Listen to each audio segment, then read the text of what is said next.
Greetings, my fellow Americans, and welcome to another episode of the Great Montana Conspiracy Podcast. I'm your host, Ron Glick.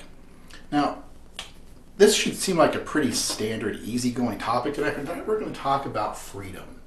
This probably was one of those you think, why is he wasting his time on a subject like freedom? Everybody knows what freedom is. Well, the sad truth is not enough people do. They think they do. Certainly Americans think they're entitled to it. If you ask them what freedom is, they'll tell you, oh, I'm free to this, that, the other. But the truth is, they're really not as free as they think they are. They have a concept, they have a word, and that word means something to them, but they've never actually had to put it to the test because they just assume they have it. It's an entitlement. It's theirs. It belongs to them. It's part of their American heritage. And yet, here we are. The Great Montana Conspiracy Podcast exists because the Great Montana Conspiracy exists. And the Great Montana Conspiracy exists because we don't have freedom. We have the illusion of it. We have the pretense of it.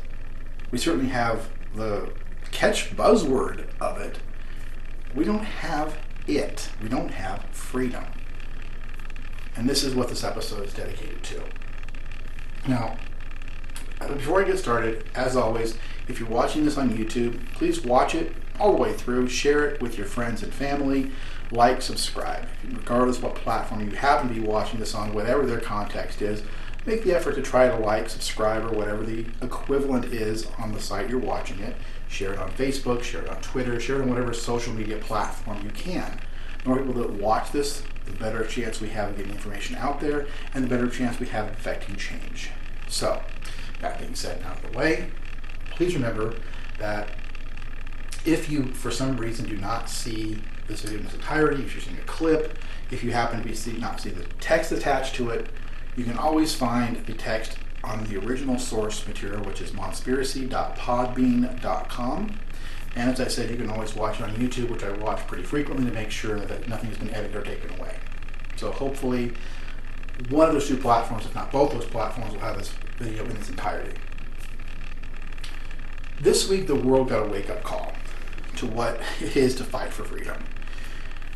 After weeks of aggression and building up troops on the border, Russia invaded Ukraine. And then I ran across this shirt at Goodwill, legalized freedom, and it seemed like the universe was just sending a message. This is what I need to talk about this week. Which prompted me to think about what the subject of freedom is and what it really is. And people who talk to me all the time, people who see me on a day-to-day basis, I talk about this all the time. It's just not something I've done a podcast on. And that is, Americans only have freedom if our government chooses to give it to us. And that's the catch. That's the real catch. Everyone thinks we have freedoms from government, but the truth is, at the end of the day, it is the government that gives you those freedoms. If the government doesn't want to give you those freedoms, you don't get them. My life is a living example, a living monument of this pretense. If the government doesn't want you to have freedom or liberty, it doesn't have to give it to you. That's the bottom line. We have the Bill of Rights that says it has to. We have laws. The government is the one who has to actually give it to you. It's not yours by right. It's not yours by birthright, championship, entitlement. It's given to you if the government feels like giving it to you. And more importantly, it's taken away from you if the government doesn't want to. I am where I am because all of my civil rights were stripped from me. I was thrown into a criminal justice system without any rights, constitutional liberties and protections out the window. I literally had a fake prosecution filed against me at 4:33 in the morning by a corrupt prosecutor. Did not face a grand jury, never faced a proper court hearing, I waited in jail under a $50,000 bond, $50,000 bail that I could not afford because they cut me off from all my business assets, they cut me off from my personal accounts, they cut me off from everything. And they isolated me and held me for 16 months without a trial, without any ability to challenge the charge against me, anything. That's not freedom, ladies and gentlemen. That's not civil rights. And once you're on that side of the wall, good luck getting back if you don't have money. And we're going to talk about that tonight. Americans are prone to talk about how we live in a free society. land of the free, home of the brave, and all that kind of stuff. But most Americans do not realize that how little freedom we really have. Like I said, I've often talked about the concept of propaganda, continuing the masses by mass producing an idea. In this case, the idea that we have inalienable rights, which the government cannot take away. And yet, here I am. I would not exist where I am today if that were true. And the problem is that if it can happen to me, it can happen to anyone. I'm not singled out. I'm just speaking out. Most people don't. Most people are too afraid to. And believe me, there's a lot of fear associated with what I do. This is not something I do without consequence or fear of consequence, without fear of retaliation, without fear that I'm going to get returned to prison for 15 years just to shut me up. I live with it every day. I go through anxiety every single time I prep for one of these videos.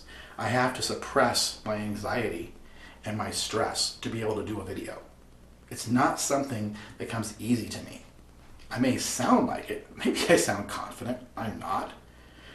The fear is there. It's a very real, manifest emotion in my life. Every time I publish one of these, I fear the consequence. The anxiety I have just trying to put this program together every single time is just, I'm surprised I haven't cracked. There's been a lot of times I have gone and done an episode and said, that's my last episode. I can't do this anymore. And yet here I am, twice a week, been pretty reliable, pretty consistent, and yet here I am. But it's not because I think I'm free. It's not because I think I have the freedom to do this without consequence. The Constitution says I do. The Constitution of the United States of America says I do. But I know I don't, because it's been taken from me already, multiple times and in multiple ways. So what is freedom? Everyone seems to think that we have it. I mean, at least Americans seem to think we have it. Some countries around the world, the truth is, most people in the world probably don't. We have a mass amount of monarchies and despotisms out there and tyrannies. We have governments that are ruled by just arrogant people who for sake of power alone, will deprive people of basic civil liberties, basic human rights. Just because of the religion you believe, or the color of your skin, or whatever your religion is, was, might have been in your historical past, your family's history. It doesn't matter. If someone wants to hate you, they're going to hate you. And unfortunately, when people in positions of power hate you, they tend to use that power against you. So the majority of our world doesn't live in the belief of freedom. Americans do believe in the belief of freedom, but unfortunately, we really don't know what freedom is. At least most Americans don't. I do. I don't want to say I'm enlightened, but I definitely have had my eyes opened by the last 19 years, almost 20 years of struggle for my freedom and liberty that has been deprived of me. I have not had it. It's been taken from me. I recognize how fragile it is. I recognize how easy it can be taken from you. And that the truth is, it doesn't really exist. It's an illusion. Because I relied on that freedom. I relied on it, and it was taken from me, and there was nothing I could do. There are several definitions of what freedom is. And I'm going to read a few, just a few. The power or right to act, speak, or think as one wants without hindrance or restraint. Absence of subjugation to foreign domination or despotic government. The state of not being imprisoned or enslaved. The state of being physically unrestricted and able to move easily. The state of not being subjected to or affected by something that's undesirable. And like I said, this is just, a small handful of definitions of what freedom is. But the core definition, what it all boils down to, is you have the right to do, say, think, act, move without restriction or control. And when I say move, I'm not talking about whether I can raise my left arm or not.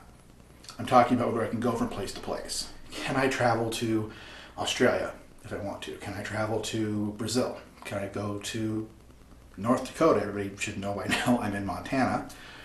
The problem is I can't. I'm restricted from going to any of those places. I can't even go to Canada, which is just north of us. I can't leave the state of Montana. For many years, I was confined to 4 counties within Montana. Now I can go anywhere within the state, but if I stay overnight, I still have to get permission. So my ability to move, my ability to leave where I am, to go any place, is incredibly restricted. Because they have me under a sex offender label, I have 3 days to report that I'm in a new location. I can't go for a week's backcountry trip without going to the local sheriff's department and reporting, hey, I'm in the backcountry. The ability to track where I am and know where I am at any given time is one of the benefits that holding me under this false charge gives the government. When you have a political prisoner, when you have somebody you want to know where they are at all times, put them under a charge that requires them to register and tell the government where they're at. I have to comply with that or I go back to prison. And I've talked to you about civil regulatory schemes and about how this is not a civil regulatory scheme. It is a criminal consequence. It's a criminal penalty. It is not a civil regulatory scheme. But government has blocked it up under that to give them the ability to do this, to keep track of me and to force me to tell them voluntarily where I'm at. If I don't do so, when they do find me, I go to jail for failure to register. So I get a felony charge if I don't voluntarily tell them where I am. So yeah, just think about that. My ability to move is incredibly hindered. If your ability to move is hindered, you're not free. And you don't have freedom. Because freedom is living without these restrictions. Now, you may say to yourself, I don't have a conviction, I don't have a criminal charge, so I must be free. No. You still have to apply for permission to leave the country, don't you? Everyone has to apply for a visa to leave the country. Everyone has to let the government know where they're going. And then when you go to that country, you have to tell the country why you're there. They have the ability to reject you and refuse to let you into a country. We have no-fly lists now. If your name appears on a no-fly list, you can't even fly in an airplane. So we have incredible restrictions even without having a criminal conviction. Just everyday life, we have restrictions on ability and mobility. And this is just one aspect of the list of issues I brought up. We have the ability to not express ourselves. We have the ability not to speak. I'm under prohibition, a legal judge's order that says I cannot speak the name of the person who accused me. It's censorship at the greatest lengths. And yet, this is what we live under. We live under this consequence where we're constantly told what we can and cannot do. This is not freedom if you are told what you cannot do. Now, certainly, there's what's called the harm principle. I should probably do an entire podcast just on the harm principle. The basic idea is that you have rights so long as your rights do not affect the rights of someone else. I have the right, for instance, to walk along the ground so long as I'm not walking into somebody else's house. Just a very basic idea. It's called trespassing. But I have the right to move around so long as I'm not intruding upon someone else's property, somebody else's territory. I have the right to say something so long as I'm not deliberately causing harm to someone in saying that. I could not accuse, for instance, I could not say that Frank Garner has sex with sheep. It's not a true statement. I know it's not true, therefore it's called defamation of character, and therefore it would be something that's wrong.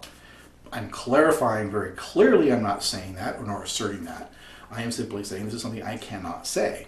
People love to take me out of context, but there you are. So, if the core definition is the ability to do, say, think, act, and move without restriction or control, then this is something that should exist. So long as those rights don't infringe upon someone else's rights, this should be free and clear. But we have thousands of laws in the United States that prevent just this. There's so many people who can't leave the country. There's people who can't enter the country. There are people who, like myself, who can't leave the state, who can't leave the area where they're at. Some people, obviously prisoners, can't leave their prisons, their cells, their wherever they're incarcerated. And I'm going to go into that here in the video to demonstrate exactly how little freedom Americans have, just if you look at the prison system. So, if in the United States we are raised to believe that we are free, and it's just a catchphrase, then where are our freedoms? The truth is, it's largely an illusion that can be taken away at any time. It's propaganda. It's taking an idea and proliferating it through the populace, so the populace believes it. So you have this idea that freedom is ours. We have civil rights, we have civil liberties, and they are protections against government abuse. And yet the government is the one who decides if we have them. It's kind of a catch-22, don't you think? We only have the protections from the government if the government itself wants to give them to us. If the government wants to take them away from us, then we don't have them. So where's the freedom? We only have rights and freedoms if the government says we have them, if it lets us have them. There's no citizen empowerment board that says, okay, the government denied you here. No, we turn to the courts, typically. We turn to the courts and we say, give us the freedom which we were denied. Yet the court, remember, is part of the government. And most of the time, it defends the government. So the idea that we can somehow go to court and challenge when something is deprived or denied to us, it's, again, an illusion. At the end of the day, government is the one responsible for giving people any concept of freedom. It must be willing to stand back and not overextend itself beyond the individual rights of the person. The right to be free, the right to think, say, do, go, whatever we want to do, the government can't infringe on it. Otherwise, we are not free. There is no freedom if the government can take those rights away. My producer sent me an email this week just positing a simple idea. What happens when government officials don't care to follow the rule of law? And again, at the end of the day, the courts are part of the government, so the very courts we go to try to get protection from government officials who don't want to follow the law are protected by other members of the government. In spite of the fact that Mike McGrath, our Chief Justice of the United States, of the Montana Supreme Court, not the United States Supreme Court, of the Montana Supreme Court, Mike McGrath, is pushing that our judiciary is independent. It's not. It's actually part of a three-tier structure of government, or at least it's supposed to be. But Mike McGrath is a perfect example of how government simply does whatever it wants to do, regardless of what the constitutional restrictions or boundaries are, regardless of what the laws are. They do whatever they want, and there's no consequence. But even if the courts were independent from the other branches, an independent court would be one still staffed by government representatives. So even if Mike McGrath's idea that he's trying to posit that somehow the court is independent, needs to remain independent, it would still be staffed by government officials, and therefore it's not independent of government. It might be independent of the other two branches, which creates its own calamity, as I've explained in previous videos. It sets up a monarchy with the Chief Justice being in charge of the entire state, because it would have power over both branches with no oversight itself. But it would still be a branch of government, and government would still have the right to take away freedoms and liberties of people, as our Montana courts and Mike McGrath himself do all the time. An independent court, or true independent court, would be staffed by citizens, people who are not part of government. But we don't want that. It's definitely not what we want or need. What we should have is citizen oversight of government, which I've been calling for in many of my recent podcasts. The idea being that citizen oversight of government is important, but somehow the courts being independent of government, that would take away the accountability we have. But we still do need to hold the government accountable, and we don't and we can't, because government, as Mike McGrath is vaunting for, resists oversight. They don't want to be oversight. They want to be able to do whatever they want to do without restraint, without restriction, and without anybody looking over their shoulder telling them they can or cannot do something. Power corrupts. Absolute power corrupts. Absolutely. I've said it so many times. Like as I said, although we need citizen oversight, it should not be an independent court. But so long as the court is a government entity without oversight, it's simply going to enforce the problems that already exist. And therefore, we don't have the freedoms. If the police department comes in and seizes my property and I go to court to ask for it back, and the court doesn't want to give it to me just because it likes the police department better than it likes me, where's my rights? Government protects government. Corrupt government protects corrupt government, which is why the Great Conspiracy even exists. Government does what it wants, when it wants. Civil liberties and freedoms be damned. They don't exist when the government itself doesn't want them to. And there's no one to sit there and say, well, government, you stepped out of line. Because the government itself is the one who's actually asked to hold the government accountable. Once again, foxes, guarding against foxes, eating the chickens out of the hen house. If foxes are eating chickens, you don't ask other foxes to guard against the other foxes.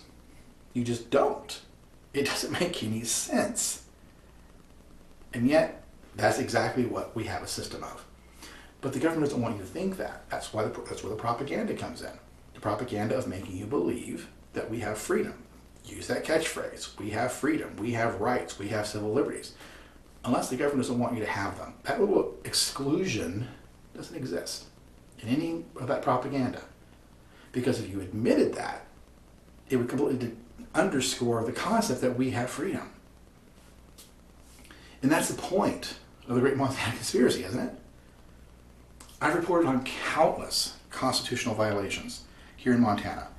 Speedy trial issues, excessive bail, retaliation for bringing grievances against government, deliberate indifference to medical care, due process, excessive bail and pretrial detention, the Chief Justice of the State Supreme Court, who believes the judiciary is independent of any oversight or government control, and on and on and on.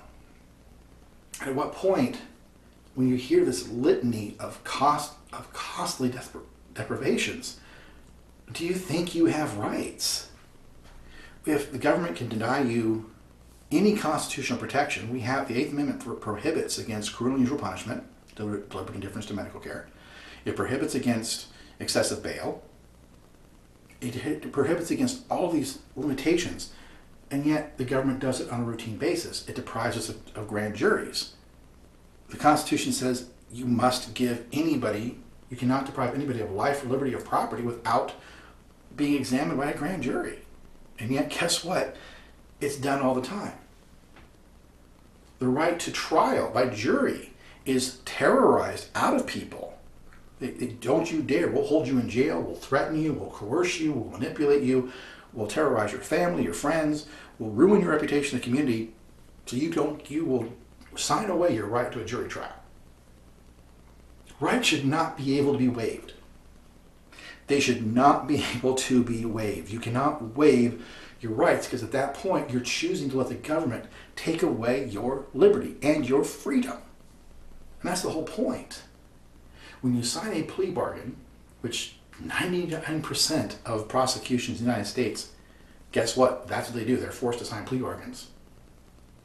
You sign away your right to a jury trial. These are constitutional mandatory rights the government has no right to deprive you of. Yet they terrorize you and they coerce you and they manipulate you to give up those rights. So at what point when you're hearing this do you think you have freedom?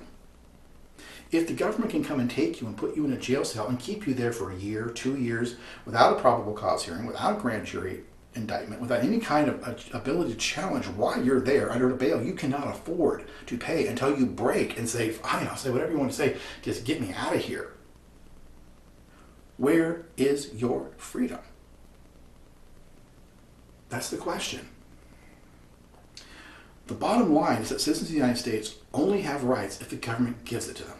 And I keep saying this. The government has to give you those rights. The government is not supposed to be able to put these our civil rights, the Bill of Rights, everything is about limitations on government abuse. But government is still the one charged with deciding if you have those rights. They can just as easily be denied, as my situation is a perfect example of.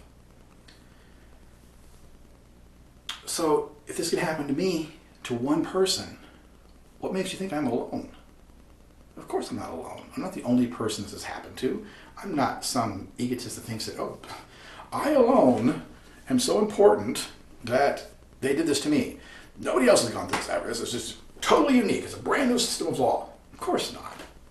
Thousands upon thousands upon thousands of people are innocent in the criminal justice system and have been pushed through the system either because of bad evidence, simply prosecutors who don't care to release information or proof of innocence, or simply because they aren't liked like me. Government didn't want me out there suing them, so they trumped me up on a charge to throw me into prison and then deny me both my due process and my right to bring grievances against government without molestation. Constitutional rights denied from day one, and then just continue to deprive all the way through. Martin Niemöller, and I've quoted him before, he was a reverend of the Lutheran Church in World War II, or pre-World War II and then post-World War II in Germany. He initially started out as a very strong advocate of the Nazi Party until he actually met with Adolf Hitler himself and realized this is not a good government. This is a despotic government. This is a tyranny. And started being very vocal against Adolf Hitler. He spent 7 years in a concentration camp because he spoke out. Because he spoke out against the regime. But he's very well known for a post-World War II quote, and he gave many lectures, and the form and content of it changed over time, and it came and added different things. But the core of it is this. First, it came for the socialists. I did not speak out because I was not a socialist. Then they came for the trade unionists. I did not speak out because I was not a trade unionist. Then they came for the Jews, and I did not speak out because I was not a Jew. And then they came for me, and there was no one left to speak for me. There's different versions, as I said. Some of these versions incorporate Catholics and Jehovah's Witnesses and communists. But the core of the purpose of this quote is the belief that the common people of Germany were complicit through their silence to let the Nazis run their government, murder millions of people, commit atrocities against the populace of their country. Because they remained silent. Because they thought they had freedoms. Because they thought they had a democracy. Because they thought. And they accepted the propaganda without questioning it. And to be honest, how is that different from Americans today? We may not have concentration camps, but take one look at our massive prison system and ask yourself, how is that all that much different? True, we're not imprisoning Jewish people, but keep in mind, despite the fact that the Jewish concentration camp ideal has been so prolific, the truth is, as Niemöller's own experiences will attest to, not everybody in concentration camps were Jewish. They didn't just throw Jews in there. They threw anybody that was a dissident, anybody that spoke out against the regime, anybody who was not a desired person, any undesirable, any person they didn't want out on the street, they threw into concentration camps. That was their prison system. But it was a horrific prison system. It was a horrific detention center where millions of people were put to death. Deliberately, not through neglect, deliberately murdered for the sake of just a Holocaust. That's the only right word for it. America, land of the free, home of the brave, has the world's largest prison population. There are currently 2.2 million people in our nation's prisons and jails. It's a 500% increase over the last 40 years. Just under 650 per 100,000 citizens are incarcerated in the United States. That's almost 25% of the world's prison population. And 25% of the people in prison or jails in the world are incarcerated in the United States. That's 37% greater than Cuba. That's 69% greater than Russia. That's saying something, ladies and gentlemen. 25% of that number are in pretrial detention simply because they can't afford bail. They're not convicted of a crime. And in the case of Montana, they certainly even haven't given a due process right of a grand jury or probable cause hearing. They're just too poor to afford the excessive bail they're put under. No crime, no conviction, held in detention until they do see trial, and then oftentimes they're burdened so greatly with the oppression of what they're put through that they take plea deals so they don't get their right to trial. The vast percentage of people entering the prison system live below the poverty level. Over 80% of the people accused of crimes in the United States cannot afford their own attorneys because they are impoverished. They live paycheck to paycheck, hand to mouth. 80% are impoverished and cannot afford their own attorneys. They're unable to afford their own legal aid because they don't have the money. If they can't afford their own attorney, how are they supposed to afford things like $50,000 bails, $100,000 bails, $500,000 bails? And then they become reliant upon an overwhelmed public defender system that is increasingly declining funding from states and federal government.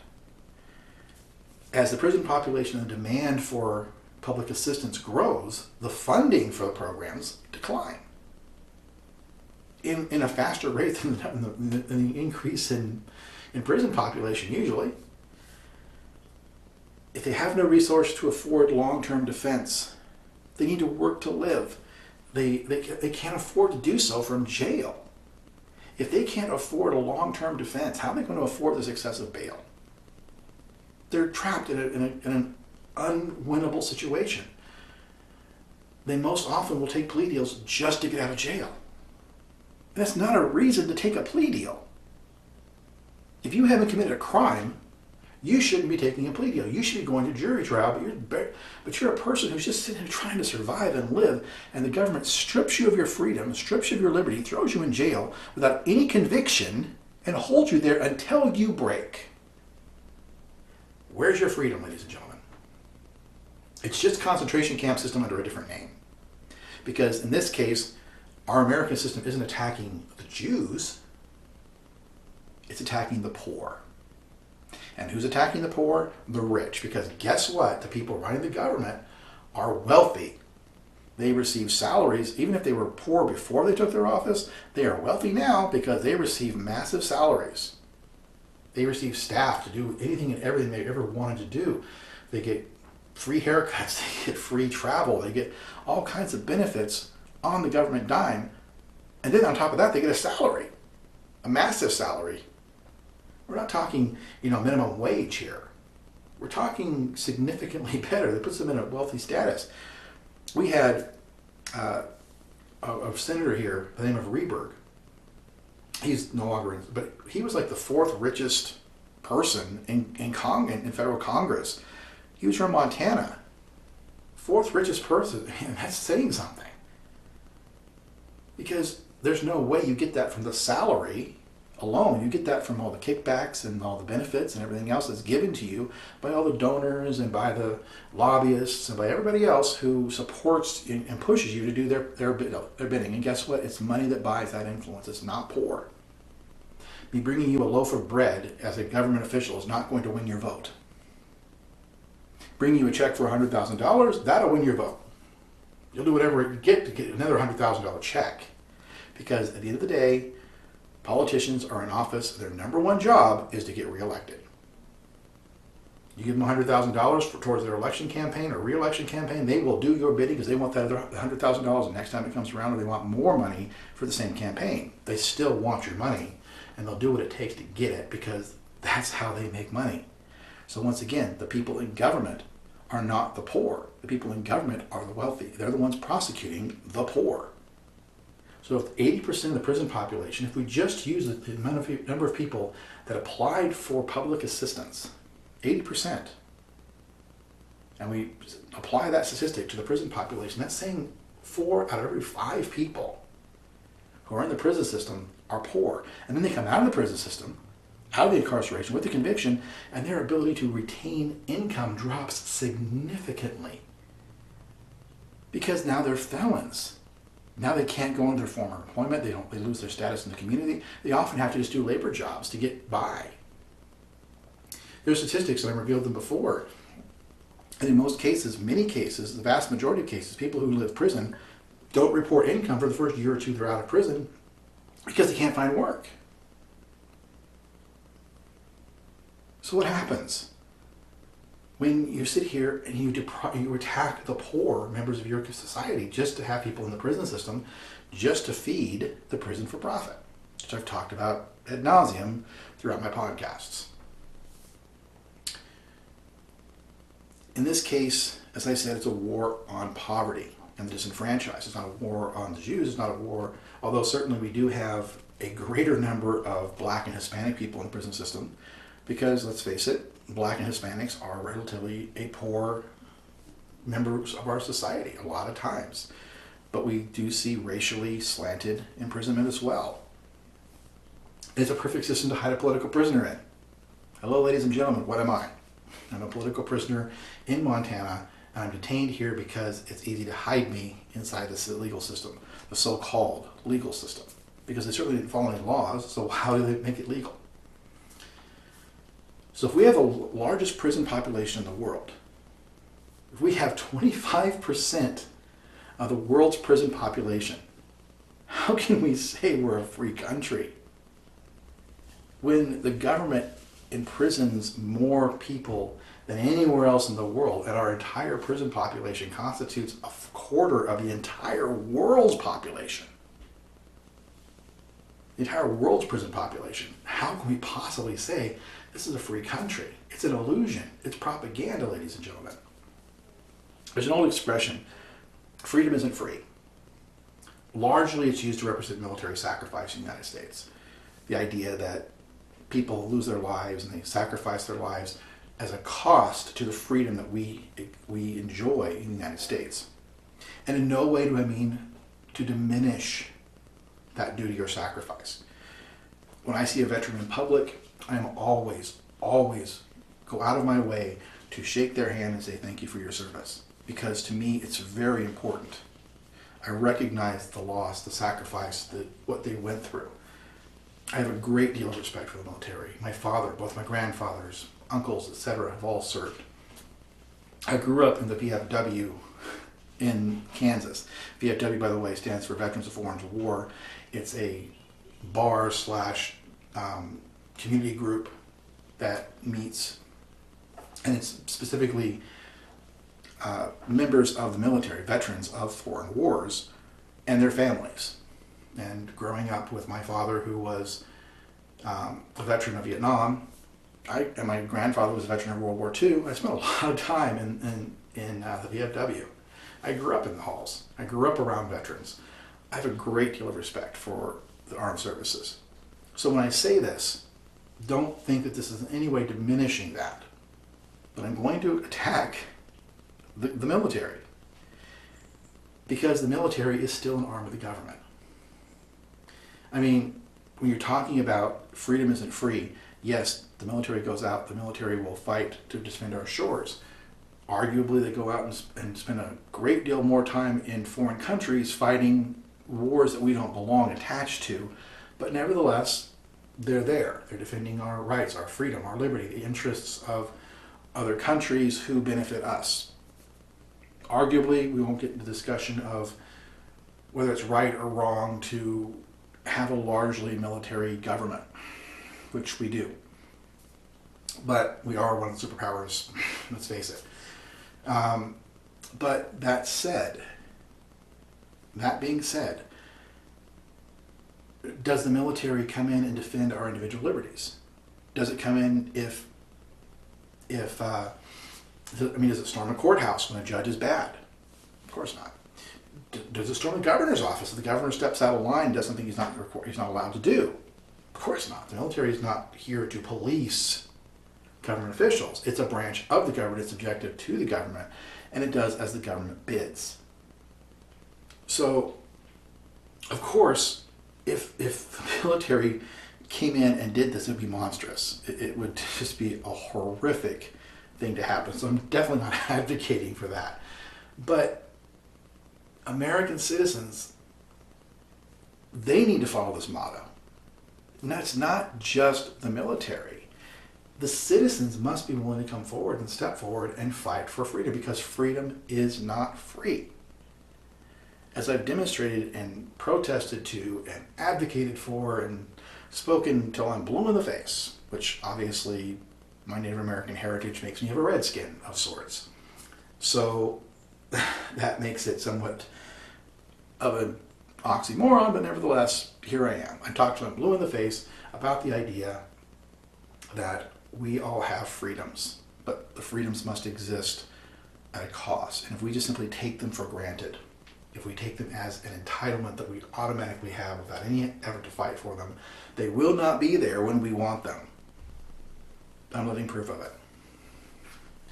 American citizens must have a way to fight for their freedom beyond the government, because government cannot be responsible for the caretaking of what they clearly don't want to keep. They don't want to give up their power. And to be clear, I am not calling for an insurrection or an uprising. I'm not asking for people to take armed resistance against government. I'm not calling for people to go fight to get the government that they want. That's what the polls are for. That's what voting is for. And citizen advocacy and citizen oversight are for. I am calling for advocacy and people to speak out. Tell your stories. And if you cannot come to me, I'll tell them for you. Because that's what I'm here for. Because if crimes against freedom are not publicized, government can and will bury them. And they will bury the people who speak out with them. Or they'll make political prisoners out of them like me to keep them silent. Americans have become complacent. They tend to see freedom as an entitlement. They already have it, so they don't really need to do anything to keep it. That complacency has led us to this point. A government that is unaccountable to the people, a government that deprives people of freedom on whims. There are no constitutional boundaries.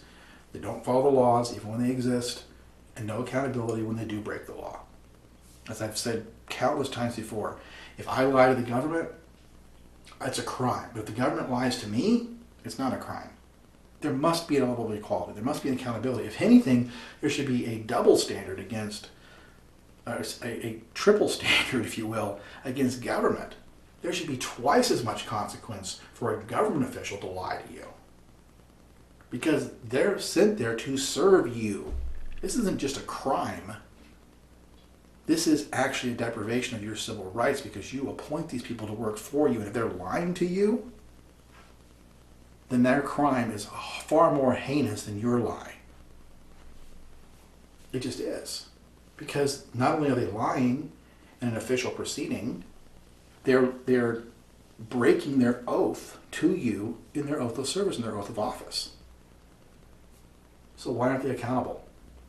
Because government, once again, is the one in charge of accountability. They're the ones who can take your freedom from you. They're the ones who don't have to deprive themselves of freedom. And citizens have no ability to hold government accountable without citizen oversight. Franklin D. Roosevelt famously called for four freedoms during his January 6, 1941 State of the Union speech.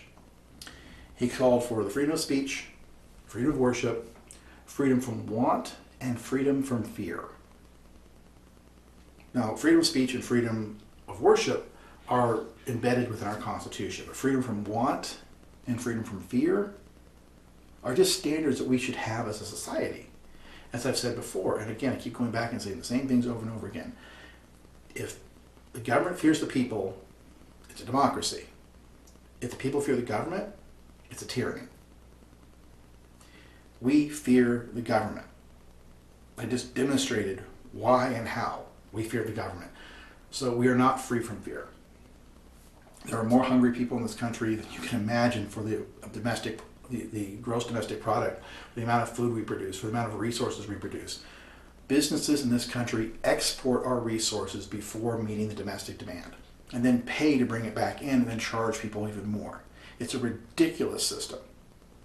But that's America. America's all about profiteering. Therefore, the big businesses want to make money and then buy back, and then they can charge the consumer more for it, instead of just simply allowing the domestically produced materials to be used here before allowing export. It's a very simple equation, ladies and gentlemen. It would bring down costs significantly. And yet, big businesses run the show. They lobby, they control government, the wealthy control the government then persecutes the poor. Where's the freedom? When do we get it? When do we get any of this? As I said at the start of this podcast, tonight my shirt reads, legalize freedom.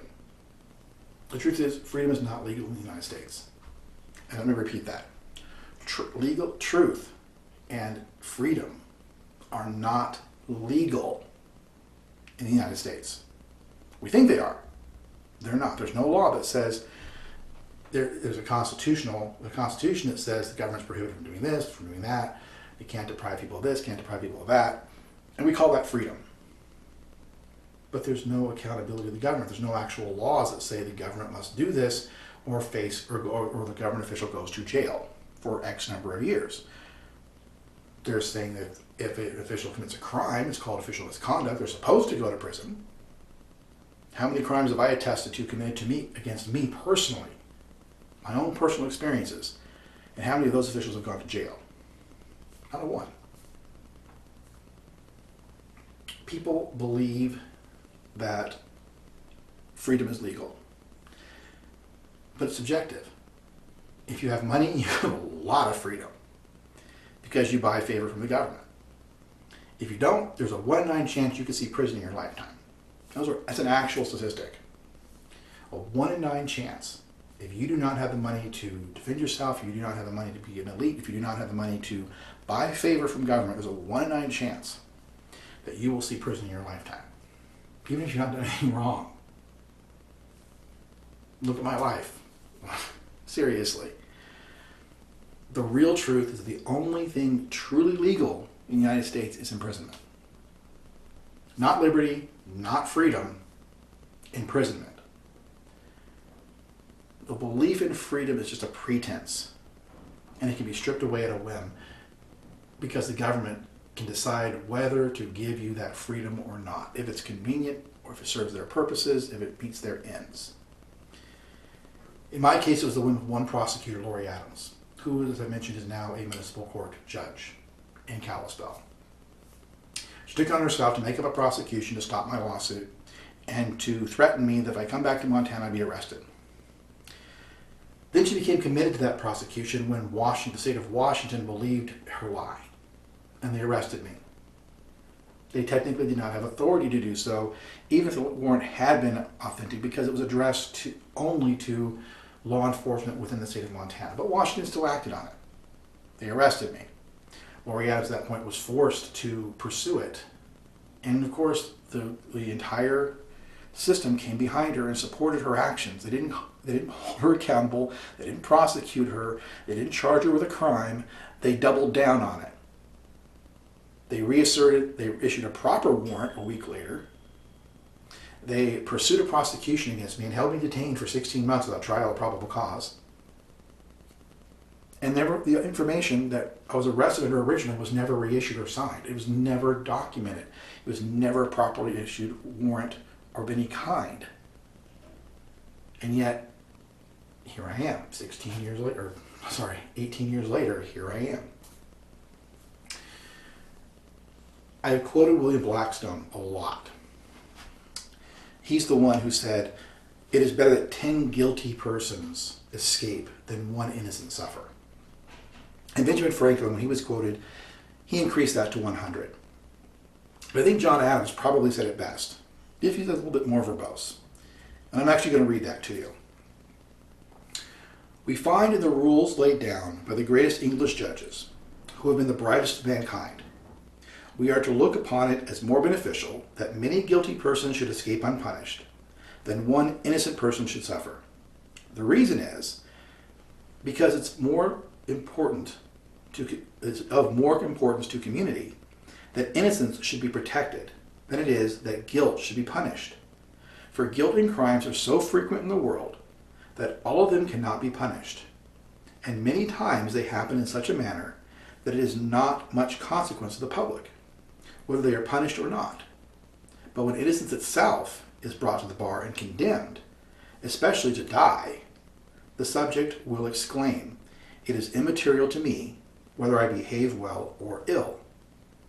For virtue itself is no security, and if such a sentiment as this should take place in the mind of the subject, there would be an end to all security whatsoever." Let me translate.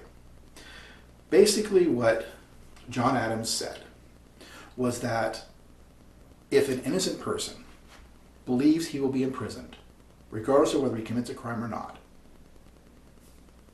there's no society to protect anymore. because no one will believe themselves free of consequence. Nobody will believe that they can avoid imprisonment and punishment, because it doesn't matter whether they're innocent or guilty. They will go to prison just for the virtue of whatever. He says very specifically, when innocence itself is brought to the bar and condemned,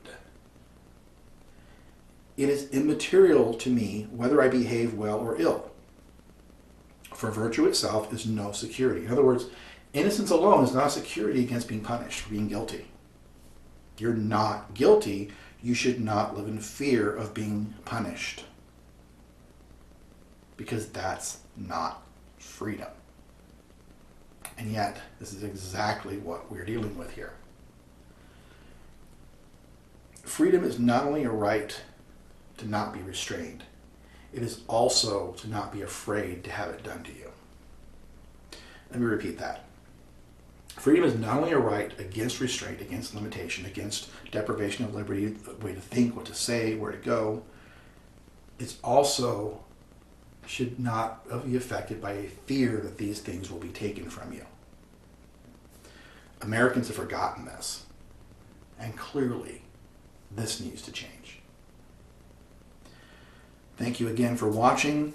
Once again, if you are watching this on YouTube or any other platform that provides for it, please take the time to like and subscribe.